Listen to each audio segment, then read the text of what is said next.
Welcome to Le Foot, your podcast about French football, where we congratulate PSG to a well-deserved Champions League trophy. They have now won it back-to-back, and we give you our take on the grand final. We also congratulate Nice for making it through their tough week, and they will play Ligue 1 next season. But where should they take it from here? On y va. Hello guys, Jeff, Dennis, have you recovered from the beer train you were on Saturday? I'm starting to. Yeah, it's a lot better today than it was yesterday, and it was a lot of fun. We had a great day, Champions League day there. Yeah, it was, sun was shining, beer was flowing, train was riding. Yeah, it was amazing. Some nice places and great company, of course. No, I completely agree. It was a bit tough also to get up this morning, but Mondays usually are. And now we're here. And we need to go straight to the grand final. Budapest, Saturday, PSG Arsenal. Give me your take on the Champions League final. I want to just go back a little bit, similar to what we did ahead of the final, and give the question back to you. Like Arsenal, their starting 11, as we discussed, Victor's starting was far from sure, and he started off with Havertz, and I mean, you can't deny Arteta that he made a good choice there, because I'm not sure if Victor would have made that goal if he would have received the ball similar to Havertz. He did very well there. He did very well, and Havertz, I was talking a bit about it, he has scored in Champions League finals before. Now this goal, didn't take them to a title, but yes, that was a good choice, and I think there was maybe one surprising start with Lewis Kelly, but I think overall, yeah. And but do you think Victor would have scored?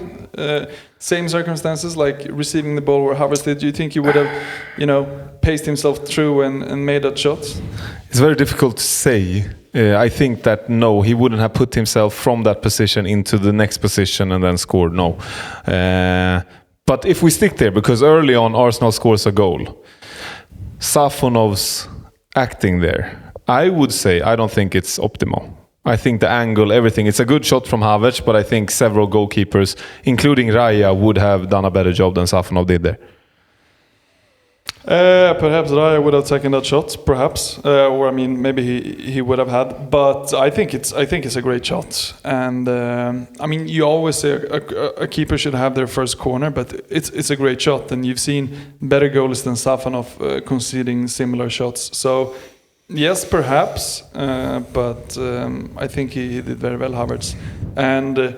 I don't think Arteta could ever have dreamed of having a better start. No. I think he was just, living his best life in minute 5, scoring early. Just the best possible start for Arsenal going into this game. Yes, and then the rest of the match, it was quite one-sided, at least for quite some time, until the equalizer from PSG, I think. It was PSG dominance. Did it create that much though? No, I think this final, in my opinion, I think that now they won the title, everyone should get praise in PSG. But if you look at it from a strictly footballing view, these first 90 minutes, I think that PSG stars didn't really come out. I think the Arsenal defense, we talked about it before, Gabriel had an amazing match, Saliba as well, they closed them down. I think they succeeded in making Dembélé, Doué, Kvaratskhelia struggle. So, yeah, in a way it was a very strong defensive performance from Arsenal, but then you have a penalty. And I think given that almost all of the game, not all of the game, but almost, was spent in Arsenal's half, I think that sums up both how Arsenal treated this match, and I guess given that they just stayed there in their own half for so long, I didn't see them create much chances or anything, and that totally also made PSG have a hard time making anything happen for themselves as well. Yeah, there was not a lot of space to create something. No. But you have Dembélé, Kvaratskhelia players who can create from nothing. and I think that didn't show much, in my opinion. No, and just these half chances. I think Dembélé had one, and maybe Vitinha as well. When they came to somewhat of a chance and they took a shot, the shots were going far over the post. Yeah. So they didn't have the edge there, and it really bottled down to what I would like to say an individual mistake from Mosquera there, because if he would have not tripped Kvaratskhelia over, I think if it was Saliba or Rice coming down, like even though he would have received the ball there, I don't think he would have scored from there or something. So it was an individual mistake there. But also, as you said, that the entire game was played on Arsenal's half. I think I read somewhere after the game that this is the Champions League final where the team that's winning, PSG in this case, had the most possession ever. Like there's never been such a big variance between the two teams when it comes to possession. Oh, wow. So I think that's just quite a lot, and a lot of people also say that football won because Paris have their way of playing, Arsenal have theirs, but many objectively feel that football won in this case because it was really one-sided. I think you could say from just the first minute on who actually wanted to play. But I have two. First of all, I wanna agree and give praise to PSG because there is several praise in this team that I think just really performed. Neves, Vitinha in midfield, and Hakimi as well. I think he showed leadership. But I think on that, because a lot of media is reporting on the same. I mean, football won. One team wanted to play. I would agree if it wasn't so that Arsenal took 1-0 after just a few minutes, 6 minutes. Because when you go down 0-1, I mean, you have to push forward. If it was 0-0 and Arsenal played like this, I would agree that, hey, you're being quite destructive when it's 0-0. But now Havertz scored, and then PSG's dominance didn't lead to much. And after the 1-1, I think the game evened out a bit. I think that Arsenal, grew into the match a little bit more. Of course, the statistics is still in PSG's favor. I mean, throughout the match, they were the better team. They were playing better football. I somewhat disagree that Arsenal were that destructive, given that they had an early lead. Football clubs have played on an early lead for years and years and years. It's a Champions League final. Everything that matters is to win. And this is how they thought they would win it. And I think they made the right bet, because had they gone further up, pressing higher, PSG would have scored 2-3 more goals.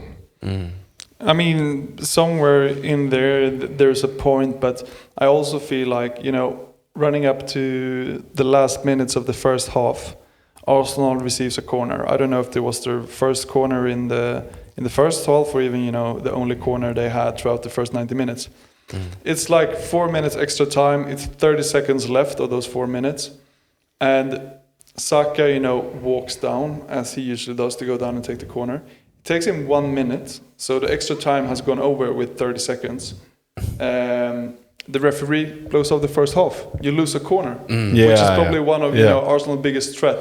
And I think that signal. You can play defensively, but those kind of things perhaps mentally gone a bit too far, because not even shooting that corner and losing it for their own fault.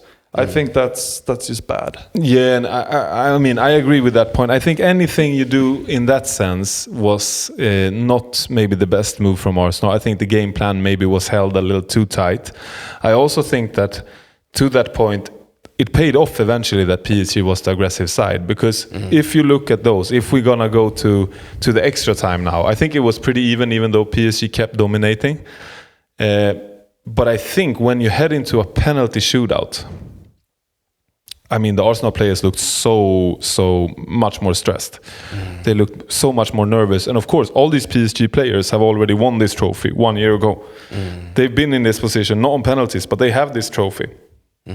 They have this medal. Arsenal players, I think they looked so much. Esse, I mean, his eyes were just everywhere before he was going to take that penalty.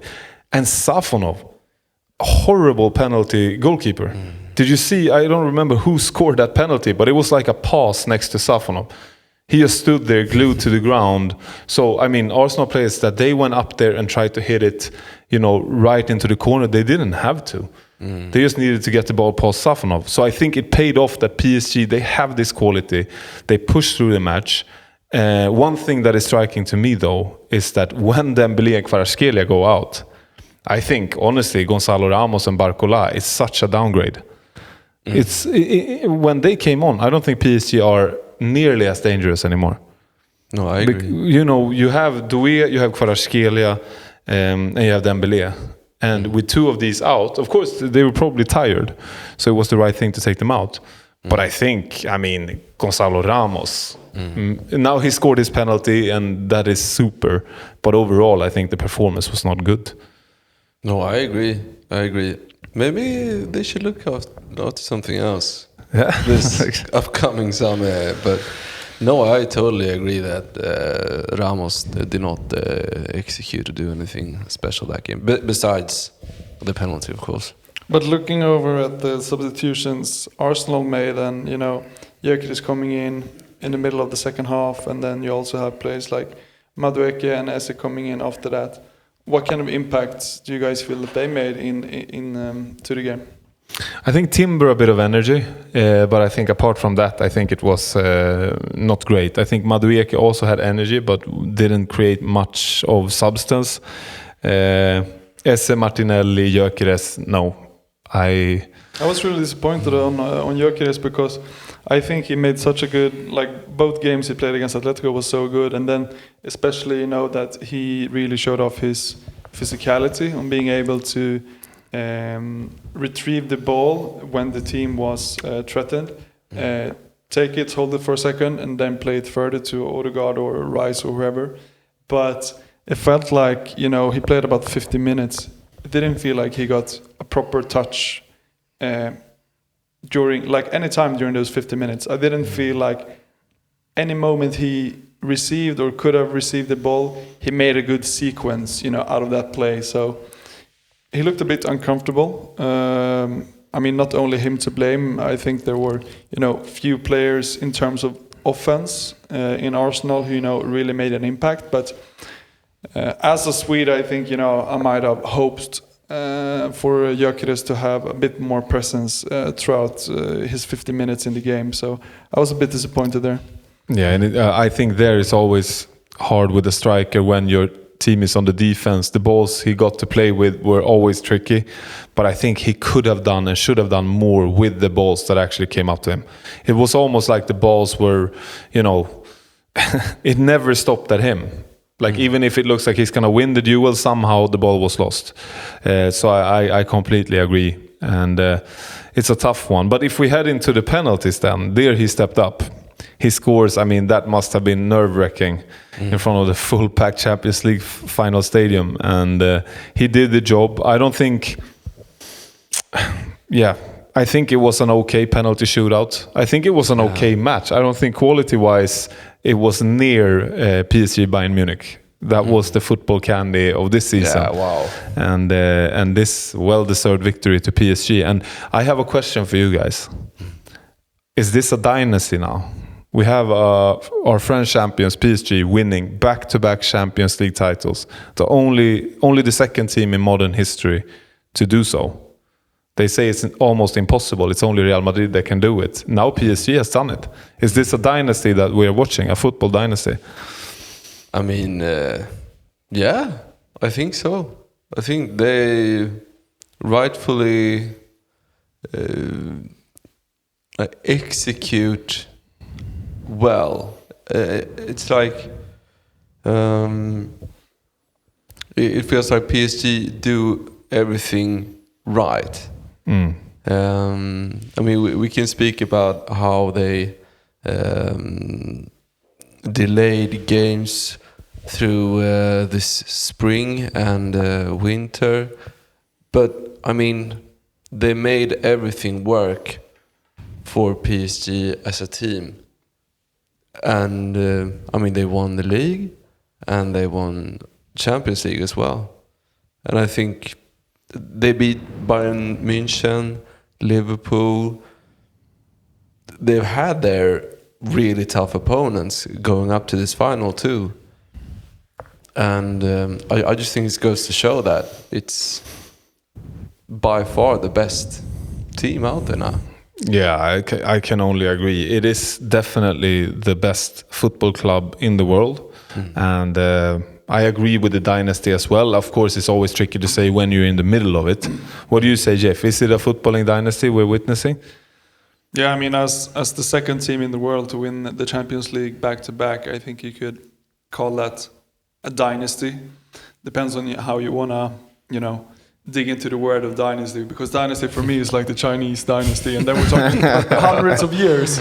But I the Ming dynasty. Exactly. But I understand your point. So yeah, we can call it dynasty. And I think it.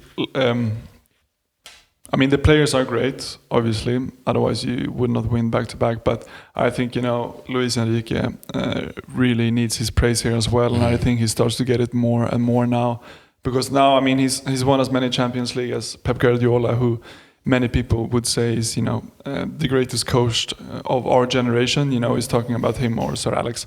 So I definitely think so. And, looking at the other teams out in Europe now, it only feels like Bayern Munich is, on their level. I mean, Real Madrid, considering small factors that they could change, they can definitely be up there, but, still not yet. So what I want to say with that is that I think if they can keep Enrique and, Vitinha doesn't feel like he wants to go on a new adventure or whatever happens during summer, I think PSG is going to be the favorites to win it next year as well.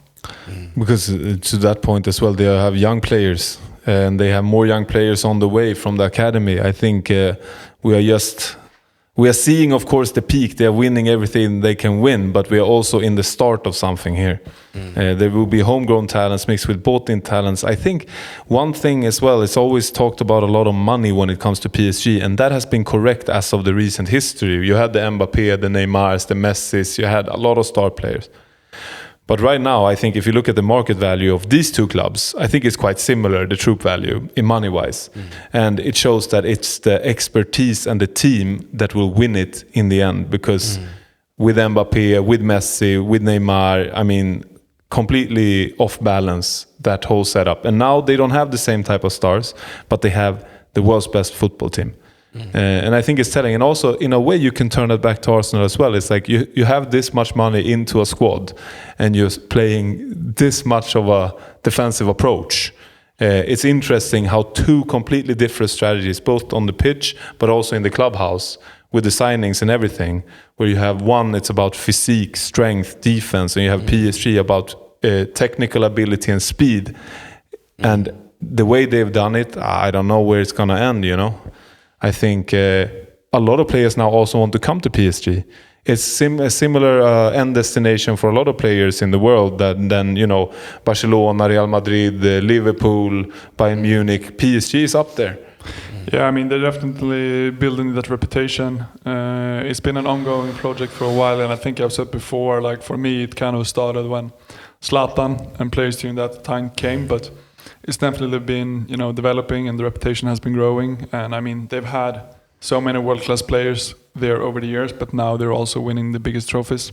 But I also think, another thing that really favors PSG, and this is not the reason why I think they won this year, but if you look on the minutes played from PSG players compared to all the Arsenal players have played so many more games throughout the years. Not only because England has a lot of matches, but also because the league in general is tougher. So you need to play with your key players, throughout the entire year. Whereas in PSG, they get match postponed, they can rest players, if they're playing Mets and stuff like that. So I also think, small... Mets. They're taking it to Mets. But I mean, I think, throughout the entire year, that advantage, can be a couple of percentages, that makes it different that Dembélé is actually injured against Bayern Munich or, things like that. So I'm a bit annoyed about these postponed things as well with games that they have, and I really think that needs to stop. They can't get any more favors like that because it's bullshit. I can only agree, and I think I hope and think they wouldn't need it. I mean, They don't, apparently. No, the footballing quality that they possess, they don't need it. They don't need to give this talk to the media or to other team supporters that, oh, look, you played less, you rest more. Like they don't need it. And the fact that the French league is less combative in terms of opponent clubs, of course, that is a factor. But again, it doesn't explain why Arsenal goes into a Champions League final 90 minutes and have this defensive approach. You know what I mean? And they sign players for equally much money as PSG. But I agree there. The match postponement, the league needs to look into. And I want to talk, though, I just mentioned that I haven't followed everything, but there was some disturbances in Paris after the win. Do you guys know anything more about it? Yeah, I mean, I saw it as well, and looking into it, apparently similar things happened the year before as well when they won. So it seems like Paris in general and people living there seems to want to, ride on the wave of, things happening in Paris and, going from that to a riot. But saw also videos of stores, in the city preparing their shops ahead of this evening. Okay, so it was kind of expected even. Yeah, I think so. I think so, and they put in also a lot more police for the evening as well to be able to calm this disturbances. So. But I need to add, I mean, it's always when there's a lot of people around and celebrating, because I know not on the same level, but there was some disturbances also that Arsenal had their parade in North London yesterday. Apparently it was around 1.5 million people that came out, which is record breaking. But there was also, of course, not at all the same, but of course you will have some disturbances with that kind of crowd. 1.5 million people, that's all of Stockholm. So yeah. But to summarize the final, I think from each team's perspective, they went into the game with their style of playing, but eventually PSG took home the title, and I think we can agree it was well deserved throughout the 120 minutes played in Budapest, and congrat them for their second in a row Champions League final, and looking forward to next year's Champions League final. But ahead of that, a lot of more interesting things to dig into, World Cup among many others. But we're gonna head over now to the second leg of Nice and Saint-Étienne, and we had Dante and Wahi back for Nice, and both of them, you could agree, had great impact on how Nice ended up winning 4-1 here. Yeah, and I think we talked a little bit about it beforehand, that I think a lot of predictions were that Saint-Étienne would make it through, but when you look at footballing quality, Nice, we saw them a bit as favorites. And I think that's exactly what happened. I think the edgy part of the pitch, Saint-Étienne started off fantastic, but they didn't score the goals they needed. And in the end, you had Wahi scoring 2. You have 4-1 on the score sheet. But Saint-Étienne scored 1-0 early, but it was one of those, I mean, you saw it, but... I think it was a penalty quite late in the game. It was late, Saint-Étienne. Yeah, but they scored... the offside. Yes, that's right. And it was not because, the person who made the goal was offside. It was because he was... in the sight. Yeah, in the sight of the goalkeeper. Yeah. And I mean, he was offside, and I mean, fairly so. Yeah. But, small details here and there, they could have scored 1-0. That could have changed it. You wouldn't know how the game would have gone from there. Could definitely have changed it. And I think it's always tricky with those calls. I think sometimes you see them, sometimes they let them be. So, and that's right. They came off flying and they scored that goal. It's removed, but then they have a ball in the post. They have one in the crossbar. Yeah. So it's not like Saint-Étienne really did a terrible match. But I think overall, Nice showed that, they still have some quality. But that quality is Wahi, and he is on loan. So I think now, looking forward to the future for Nice, they need to find a permanent solution for Wahi or an equally creative, good striker. But has anything said about if he's definitely going back to Frankfurt, or? I think there is a bit of writing all different directions now, but I have heard him now after this match said that he appreciates Nice as a club so much because he feels like they are the one who's given him a second chance with this loan. I mean, probably, I don't know how it was exactly in Frankfurt, but I can imagine a bit of an icebox situation. And now, I mean, living there on the south coast and enjoying football again, of course, it's been a really tough season, but it's up and onwards for Nice. They need to start looking ahead now, and they can't be in this position next year with the squad they have and the amount of money that these players get. Because Saint-Étienne, to be fair, they have Stassin, the Belgian, they had the Georgian winger as well. They are not, top quality players. It's a Ligue 2 or bottom Liga team. I think that Nice, I mean, budget-wise, they are a middle team in Liga. And that, I think, showed itself here. I just also want to mention Dante.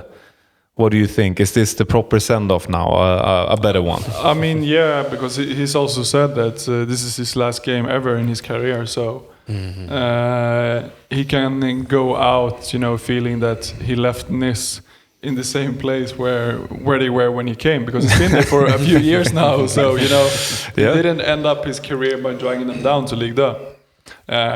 But do you guys think that any of the team were for the better or for the worse, considering that there were no audience viewing this game because of a bit of turbulence in between these two in the first leg?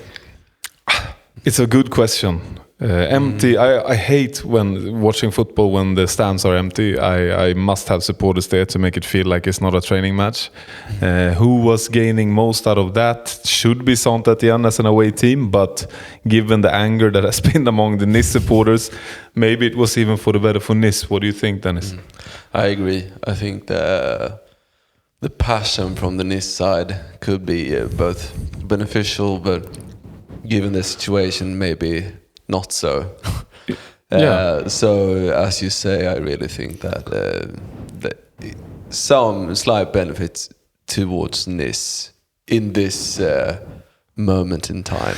And we have to say here that it's not to believe that Nice are better off playing with an empty stadium, but it's given the situation where the fans actually stormed the pitch last time around when they drew against Metz, and actually were then heading for this playoff, and the negative, the angry reaction from the supporters. Given that, it might have been wise with an empty stadium. Yes. We just need to make that clear.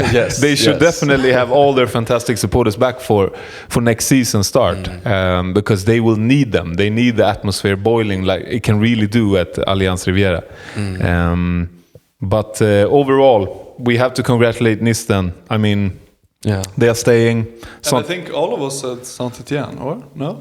I think I said Nice. I think I said Saint-Étienne. Maybe you and me there. We have to replay that. We have to replay. I think I said Nice, but Yeah, it's gonna be interesting to listen back. Listen back. But yeah, congratulations, Nice.